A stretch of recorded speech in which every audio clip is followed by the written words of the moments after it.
Hey guys, welcome back. I'm here to do a book tag. It's a rapid fire book tag. I was tagged to do this by Literary Me, and I just want to say thank you so much. I like being tagged. So let's just go ahead and do this. The ebook or physical book? Physical book. I love my ebooks, I really do, but I think nothing really beats paper. And I think that's because I love actually also being able to physically write on the page. Although my ebook reader, my Kobo ebook reader is a wonderful way to kind of simulate that as well. And I do love that with my ebook reader, I can have a bunch of different books in my pocket essentially instead of just having to choose between bringing one book. So that's kind of difficult, but I initially go with physical book. Question number 2, paperback or hardback? I'm going to go with paperback. I just feel that they are easier to hold, easier to bend back the covers. When I have a physical book and I have the time to relax and read a physical book, I'm usually like wanting to get really comfy in my bed or like kind of, in a semi-reclined position, and I hold my book up. And a big hardback book is just it's kind of bulky. It's hard to hold sometimes. In most cases, it's paperback. A hardback book is kind of hard sometimes to hold in like one hand unless they're like the smaller ones. Question number 3, online or in store? Definitely in store. I like to hold the books and touch them. My husband does a lot of online shopping though, and he will send me surprises when he's at work sometimes and like buy me books and I get them in the mail, but that's like completely different because it's like a gift. But if I'm shopping for myself, 100% in store. Plus, I go to used bookstores. For the most part, if I'm going into a bookstore, I know that I'm just going to be browsing and seeing what deals. Because I never just like go to Barnes and Noble and like buy a full price book. I always go to half price books or used bookstores or thrift stores. Question number 4, trilogies or series? I like trilogies. I don't know what it is. I just feel like I have series as well, but I think that trilogy is just a really good format. Series are okay as well, but I don't know what it is about trilogies. I guess it's because it is a series and you can get super invested, but they don't just keep lasting forever and ever because there's a lot of other stories that I would like to experience as well. And in a lot of series, I have found that the longer the series, there are some books in there that are not as engaging or they start getting a little repetitive. Now, there is like the Shadowhunters saga. Technically, I think people think of like all of those books as like a series, and they kind of are, but they're also broken up into mini trilogies. And I think that each of the trilogies really focuses on a set of characters, a set of specific problems. And I think that it's just a really good format. So between all the different series in the same world, I think it's a really good format as well because you still get to live in that world, but you get to see it from a bunch of different perspectives and how it applies to different people or different time frames because you have like your modern day characters and then you have characters from the far past, what was it, the 1800s Victorian era, and then you have, I don't know, it's just, you know what I'm saying, like it's just really, and then you have like another generation that's even from a different kind of era, so different things are happening because the world is different but it's still in the same magic system, so there's some of the same rules. I might be defeating the purpose of rapid fire because it's supposed to like be fast, but I do like to explain myself just a little bit. Anyways, the answer to number 4 is trilogies. Heroes or villains? Definitely villains. I just feel like they have such a much more dynamic and interesting story. Like I definitely feel people are not born evil. Bad things happen to people to make them seek revenge or something like that. So there's always like a very dynamic backstory. And that doesn't mean that there can't be for heroes, but they're just, I don't know. Maybe that's just because like throughout the ages we've focused on heroes so much more than villains. Or maybe I'm just evil at heart. I don't know. All right, a book that you want everyone to read. I'm trying to think of the first book that comes to mind. The first book that comes to mind is a book that I've recently read, and that is called The Otherwhere Post by Emily J. Taylor. I thought this book was absolutely incredible. I had such a fun time with it. It is a fantasy, and it follows a magic system of scriptomancers who use a system of like quills and inks and pigments, inks, kind of same thing, to travel, to write magical letters, and the scriptomancers work at the Otherwhere Post, and they hone in their craft, they study, work to deliver these magical letters, and it's dangerous, it's alluring, it's so fascinating, it's so dynamic because it's kind of a magic system, but it's like a tool. Some people are more adept than other people. It's just, it's so good. Plus, there is a bit of a romance in here that doesn't necessarily fit into any specific romantic trope. They're not really enemies to lovers. They're not really, I don't know, it's just a different kind of dynamic. I thought it was so well done. There's a mystery involved, and then the plot is at the forefront of this novel. And I do think there's going to be another book coming out, and I will be waiting for the announcement of that. Also, that book just came out in March, or maybe it was end of February. February, March, I don't know. It's new. Recommend an underrated book. Underrated book? Uh-oh. Oh, I think I have one. Hold on. I think this is a pretty underrated book. I literally don't think I've heard anyone talking about it. It was initially given to me as a gift. I absolutely loved it. It was so good. That is The Line by J.D. Horn. It's actually the first in a series. There are 4 books in the series, and this is the Witching Savannah novels. So this takes place in Savannah, Georgia, and I have actually been to Savannah. It's gorgeous. It's so charming, and I didn't really actually realize how diverse of a culture they actually have there as well, and how much of a tourist spot it is. But our main character is part of this long line of witches, but she doesn't really have any powers of her own, and she ends up working as a tour guide. She also has a twin sister who is incredibly adept at magic. Okay, so she is actually training to hold the line. I forget how I read this so long ago. I would definitely probably reread this book too, to also catch up on the 3rd book and the 4th book, which I don't have.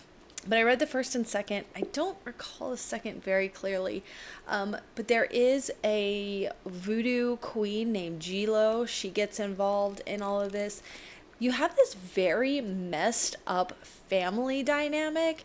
There's this aunt and uncle who are just absolutely horrible people to our main character. There's a huge twist. Incredible, really fun book. It's very fast-paced, very engaging, very twisty and turny, jam-packed with just all kinds of crazy stuff happening. So I definitely recommend this one. Last book I finished, Moon Called by Patricia Briggs. This is the Mercy Thompson novel. It's an urban fantasy with shifters, and our main character is actually a coyote shifter, but she was kind of raised by wolf shifters, and so she seems a little bit like a liaison between the shifters because of her reputation with the wolf shifters, because of the man who raised her and everything. But also, she is and her name's Mercy Thompson. So Mercy Thompson is also a mechanic, and I think that's pretty cool. First, I just really wanted to read more books with shifters and stuff like that. And I also heard that this is a fantasy series that doesn't have a lot of spice, and I'm getting so tired of going into books where I'm just shocked by just being thrown into these explicit scenes that I really just did not ask for, and they become all about just how fast can these two get their clothes off.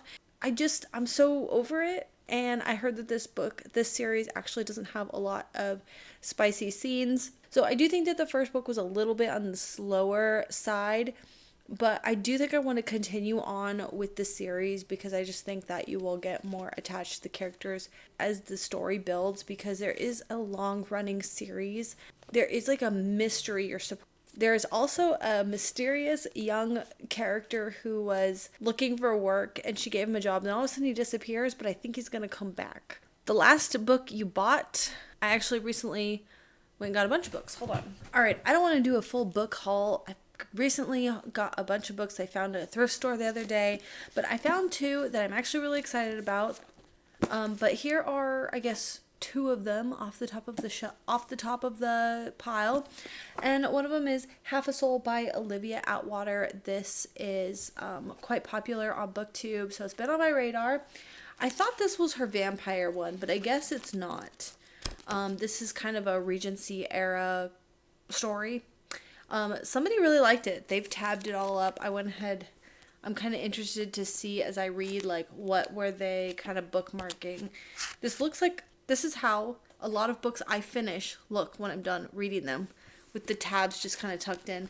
There's no, like, actual written, highlights and stuff, but this is actually an art copy too, so it was like 50 cents. Another one I found is Seasons of Migration to the North, and I do not know how to pronounce that name. This is a book that I was actually really surprised to find. There's a YouTuber that I watch who has recommended this book over and over again. So I'm really excited to have found a copy of this book. So it's supposed to just be like gorgeous writing. All right, weirdest thing that you've used as a bookmark? Probably another book.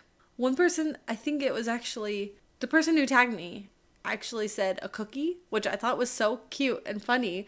But for me, probably another book, because receipts, most everyone like uses a receipt as a bookmark or a pen or pencil. I will often use my tabs as my bookmark. I'll show you, especially books that I am using tabs in. I will just stick this in as a bookmark, but that's probably not like weird by any means. So yeah, I'm gonna go with another book. All right, used books, yes or no? Absolutely, 100%. Why buy brand new books when somebody is getting rid of a book they've already read, perfect condition, same book? So absolutely used books. Top 3 favorite genres: gothic, fantasy, and horror. That's what I'm gonna go with. Borrow or buy? Oh, I borrow a lot of audiobooks. I don't love borrowing physical books though, because it takes me a long time to read them, and for whatever reason, when I am put on a time constraint, I will somehow find a bunch of reasons to not read the book, and I don't know why that is. So I like to own physical books because I can take my time whenever I want to read them. I can read them as slowly as I want, and I don't feel that pressure to finish them. However, I think I do see that is actually really crazy. And if I didn't try to read like 10 books at a time, then it would be absolutely fine to just check out a book and read it. Or maybe don't read it, return it, check something else out. I don't know. I do think maybe I should try that. Character or plot? I think character, because while plot is incredibly important, I can do with a basic plot, or even a plot that maybe even has plot holes. If I absolutely love the characters, I don't care what they do. I just want to know more about the characters. So that's why I definitely have to go with character. Long or short books? Both? Maybe? I don't know. Long can be really intimidating at first to get into it, but it also just gives you more time to sink in, and especially with books that have really great characters, as I was saying, really good stories that you're just loving, like you don't want them to end, then of course you want a long book. But going into it without knowing anything about the book, I guess a short book. So I guess like with series, I think it's really good to have a series where the first book is shorter, and then once you're in it and you love the story, if the subsequent books are longer, you don't even care because you just want more. I think it is more intimidating if the first book is incredibly long and then all the books are really long. Long or short chapters? I like short chapters. I feel like I really like short chapters. I hate stopping reading in the middle of a chapter. Like if I'm being called to go do something, like if my kids need me or my husband needs me or I have to leave and do something, I can get to a stopping point sooner than if it's this really long chapter and then I'm like feeling like, I can't be interrupted. Name the first 3 books that you think of right now. Moon Called, Otherwhere Post, and Half a Soul, because literally I was just talking about them, so it's not a very good answer, I guess. Books that made you laugh or cry. I'm trying to think of this super fast. So a book that made me cry was A Boy in Striped Pajamas. That was just the most devastating ending to a story. Like, what the heck? I mean, I guess I didn't really cry, but I'm not a big crier, so I'm just going based off of, like, it's really sad. It's really messed up. A book that made me laugh is Let's Pretend This Never Happened. Amazing book. If you really want to laugh hard, like, I was laughing. I would be reading that book in public and just laugh out loud. I couldn't stop myself. There was times when I had to put the book down to get through a laughing fit before I could pick it up again. Like, that's how much I loved that book and laughed my way through it. And I am not like a goofy slapstick kind of humor person. I feel like I kind of have a morbid sense of humor. I appreciate subtlety in humor as well. So that's kind of my style of humor. Some people really like that slapstick kind of humor, so I like really goofy stuff, but that's not me. Our world or fictional worlds? 100% fictional worlds. Absolutely. Audiobooks, yes or no? Absolutely yes. Ever judge a book by its cover? Yes, all the time, even when I really don't want to. I just can't help myself sometimes. Book to movie or book to TV show adaptations? Okay. We're going to go with this one because I literally just finished it. All Souls trilogy. I have now read 2 of the books. I'm working on the 3rd book now, but I will say this preemptively. I'm really not liking the 3rd book. It's going to be a hard press to finish it, or I might just end up DNFing it. Because I'm halfway through and I'm just like... However, I did watch the TV show as well, and I really like the TV show. Oh, what is it asking? Book to movie or book to... Oh! I did not understand that question very well. It depends. I think it really, really depends. Discovery of Witches was turned into a TV show, and I think that it did really well as a TV show. I don't think they could have put as much into a movie. The movie would be really rushed if they tried to squeeze all of this into a movie. So I'm really glad that they did a TV show adaptation. And so therefore I just think it's the scope. The Shadow and Bone and Six of Crows series they're in the same world. If you don't know, Shadow and Bone is like a trilogy. Six of Crows is a duology. They're in the same world, but they don't really cross paths exactly. And they turned that into a TV show. I'm impressed with the way they did it, but it's just unfortunately not a very good example of it. And then you have all your like Jane Austen movies and your classics that have been turned into movies, and those are always really good. I haven't really seen any of those that are turned into series. I think those maybe do work better as a movie versus like a TV show. And again, I think it does come down to how much do they need time to develop the characters, develop the story, develop the world. So I think fantasies probably are better with doing a TV series. But then again, then there's Twilight. And Twilight was fantastic as movies. I couldn't picture those books as a TV show. Both work great for me. I think it really comes down to the type of book and what they're doing, what the characters are doing. So, a movie or TV show that you preferred to the book. There's actually quite a few of those. This is going to be terrible. The book was okay, but I think that I liked it as a TV show better. Discovery of Witches was both the book and the season of the TV show was good. But the books are just, I don't know, I think it's just because the books are long.